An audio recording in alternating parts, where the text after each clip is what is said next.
Hi,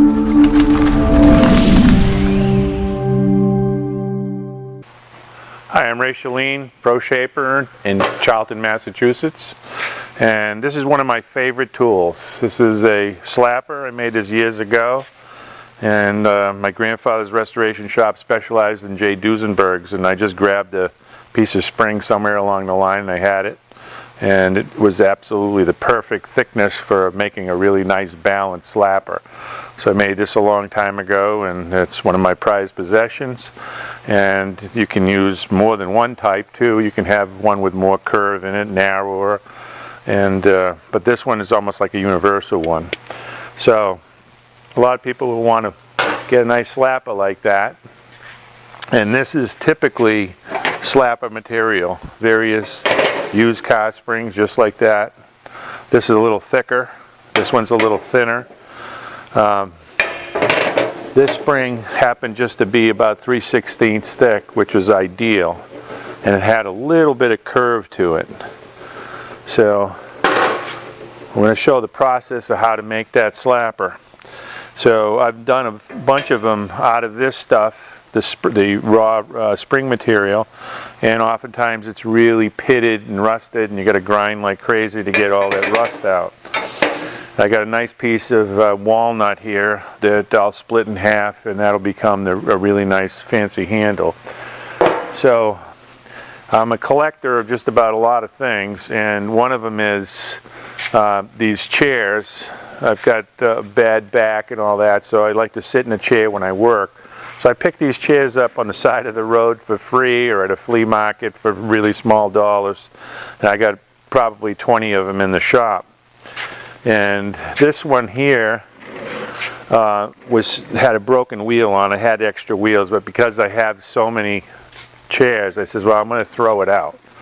So it was in the process of throwing it out, and I took there's a steel piece that holds the back in on all these chairs. They're all a little bit different, but they're all a little bit the same too. So I took the steel piece out, and I think I noticed this once before dismantling one of these chairs. It's a pretty good piece of steel. It's a piece of spring steel. So these chairs are readily available, and I look at that piece of spring steel and I said, boy, that's a perfect slapper just waiting to happen. So that's what we're going to do. We're going to take this slapper or this piece of spring steel from a free chair or a very inexpensive used chair. It's a little bit thicker than my Duesenberg slapper, but we're going to be grinding it down a little bit, and it'll thin out a little bit. So the width is nearly identical, so it should turn out to be a really nice little product at the end.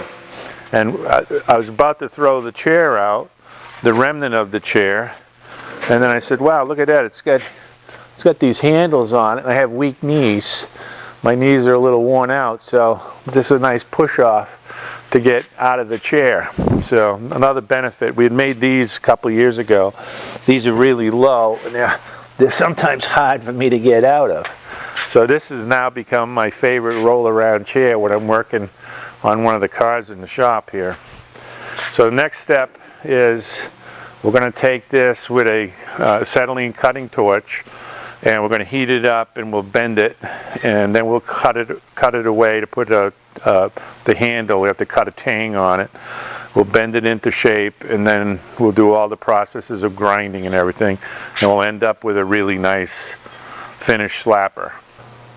So here's our piece of steel from that chair, and here's my longtime slapper. And if I put these side to side, you can see this bend in here, which is already in the piece of steel, is ideal.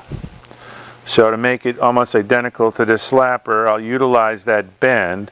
It's a much stronger radius than this, but that doesn't make any difference.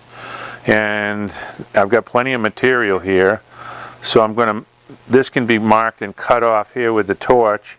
But first I want to do that bend down, so I'll use this as a guide.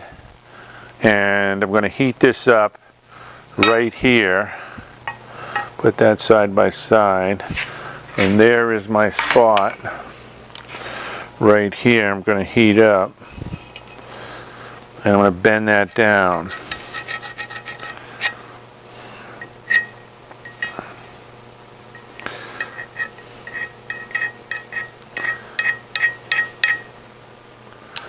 So I'll be able to put this in the vise down here somewhere.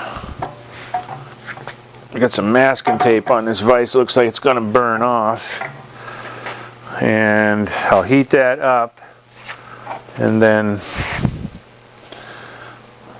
that will have to come to straight like that. So this will come right up like this. I got good leverage right here. So right like that. And that's where it's going to be cut off eventually here. But right now I can utilize that leverage. So let's heat it up and we'll bend it. Got the torch set up.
That looks about right. What you don't want to do is cool this off. It'll super harden it and it'll crack on you. So we'll just let that air cool. See if the geometry is right here. I'm gonna have to give it a little more twist. That looks better. Now next what we're going to do is cut this excess off. So this is going to be our handle end. We might even be able to utilize that hole that's there. And this is our working end here. So we've got that nice offset that protects your knuckles when you're working with it. And it's looking pretty good. So we're gonna, well, we'll utilize this in the still. We'll mark this off and then create the tang here. And it just so happens that that square hole is right there, which we can incorporate into it.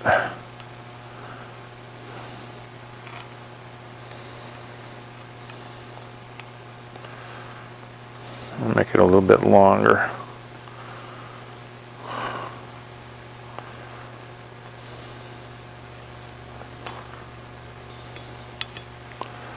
So there's our handle, and this is our cutoff point here. We'll take that, put it over here.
It's cooled off pretty good now, and we have some dross here we can chip off. We can grind it off, but most of it will come off with a chisel.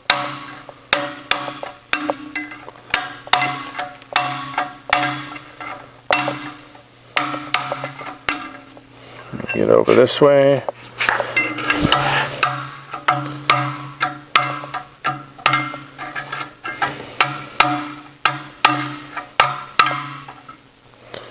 That's good enough.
That's some nice steel.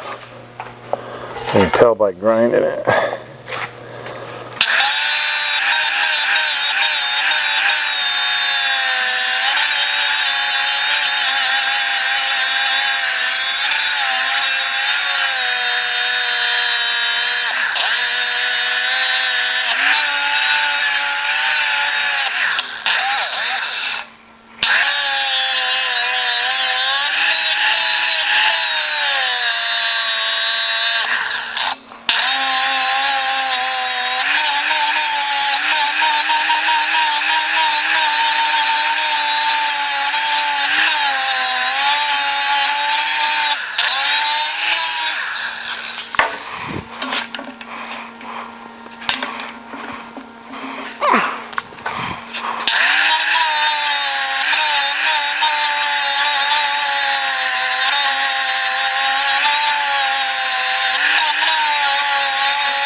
Alright, there we have the slapper all roughed out. That was with a 24 grit on a 5-inch grinder. And we got the general shape in here. But it's going to take quite a bit of refinement to get that. I think I'm going to leave this one flat. I like that. I'll grind a little curve in it both ways here.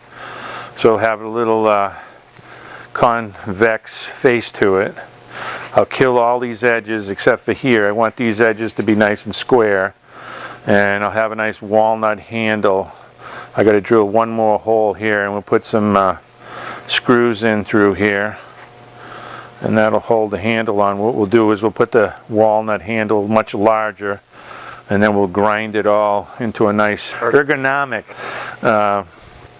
friendly to the hand essentially. And that's got a nice width to it now, so I just got to get the thickness of that handle to be just right. And that'll be a really comfortable slapper with plenty of room for your hands. But that was a humble chair in its first life. Of course, it's probably been remelted many, many times, so who knows what this piece of steel has done in its lifetime. But right now it's going to be a slapper, and it'll probably remain that for maybe 25 or 50 years or something. Maybe somebody will end up with this as an heirloom. We'll clean this all up. It'll look like jewelry when it's all done.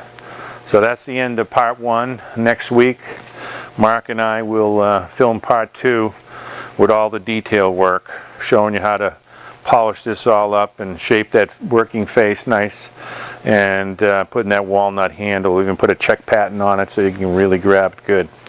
So, till next week, Wray Schelin, thank you.